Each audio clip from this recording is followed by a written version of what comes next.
there's no official registry of debt collections agencies in Spain.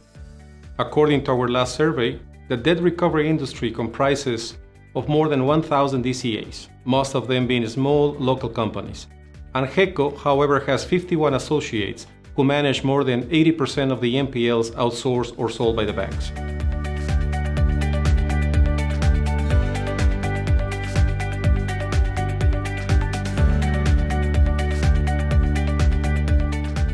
The sector has undergone a major consolidation with the arrival of powerful investors with ambitious strategies resulting in the professionalization of the industry. Operations driven by KPIs and focus on technological improvements, compliance and QA are also part of the new DCA structures. Several DCAs are backed up by large investment funds who not only service third-party businesses but also debt purchases paper. These develop a very active and dynamic debt purchase market in Spain.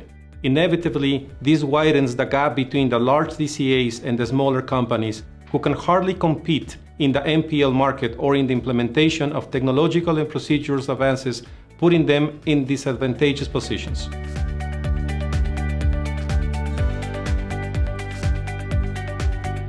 Without a doubt, in Spain the profits and turnover trends have been impacted. Small DCAs have also seen their profit and turnover rates decrease in comparison to large investment backup companies. That in the past few years, several DCAs were sold to large investment funds, given the fact that they cannot compete nor invest in all the necessary technology that is mandatory nowadays in the areas of compliance, business intelligence, IT, and operations to stay competitive.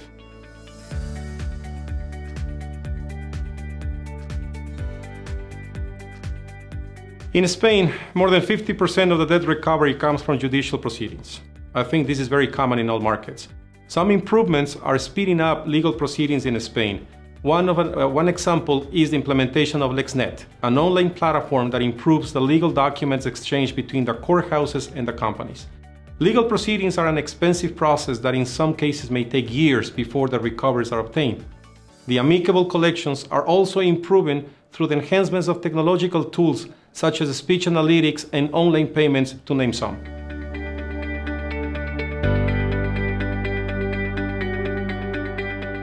Well, there's no specific requirements of licenses to perform debt collection activities in Spain.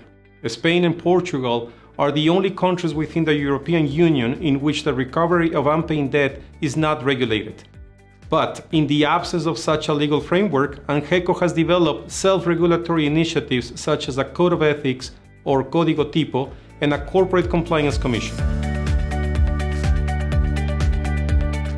Like I said before, in Spain we don't have a legal requirement to purchase debt portfolios. However, on a side note, I would like to emphasize that more than 90% of the transactions nowadays are managed by brokers.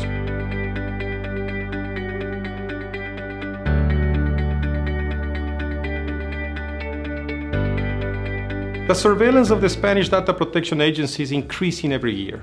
Companies are now obligated to invest in compliance and QA departments if they want to stay away from potential fines.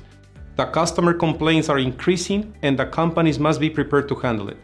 The criminal code experienced an important change in 2015. As a result of this change, the MAL became stricter in Spain. More controls have been implemented since 2015, and the companies are not obligated to develop several processes to ensure this policy is implemented. Furthermore, the European Union's GDPR legislation will be enforced in May 2018, aiming to reinforce the rights of individuals and will set global data protection standards.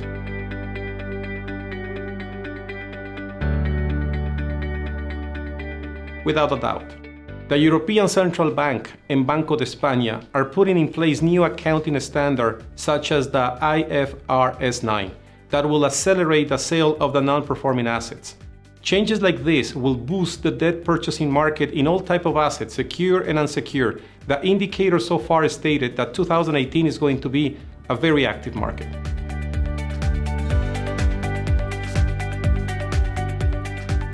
The volume of GBV in 2017 was around 45 billion, almost double from 2016.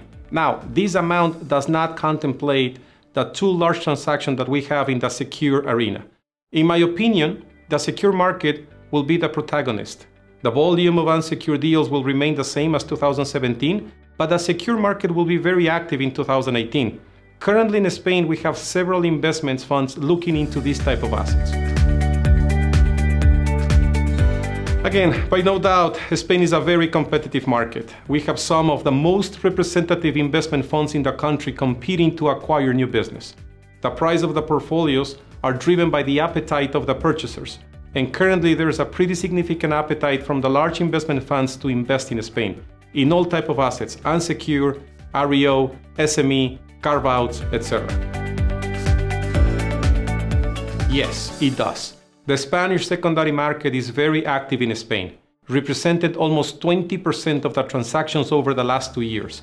Some players have decided to disinvest in Spain in 2016 and 2017, so several of their portfolios were put on the market.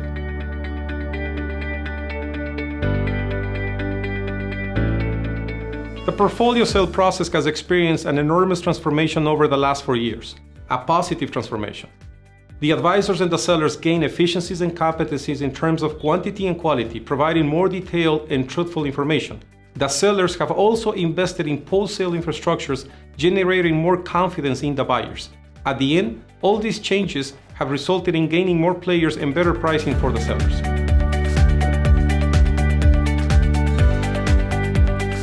The Spanish debt collection and purchase portfolio market has reached a high level of maturity and experienced a substantial growth in terms of NPL transactions over the last 5 years. A significant number of consolidated investors are competing using different investment and profitable strategies, but given the size and maturity of the market, new players are constantly continuing to enter the Spanish market. In the forthcoming years, I expected to see more secure transactions than unsecured. And without you asking me the question, I will say that I can see the very near future Italy to become the new Spain.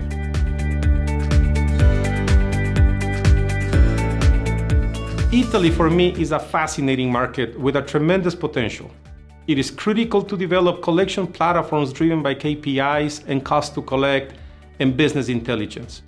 It is also imperative that sellers improve the quality of the data, robust their post-sale infrastructures. The quality of the data and the professionalism of the recovery platforms will bring more investment funds into Italy. It is also important to build from the beginning one-stop shops from amicable to asset management capabilities. Last but not least, compliance. With the new standards and regulation, it is very important to develop a strong compliance infrastructures from the beginning.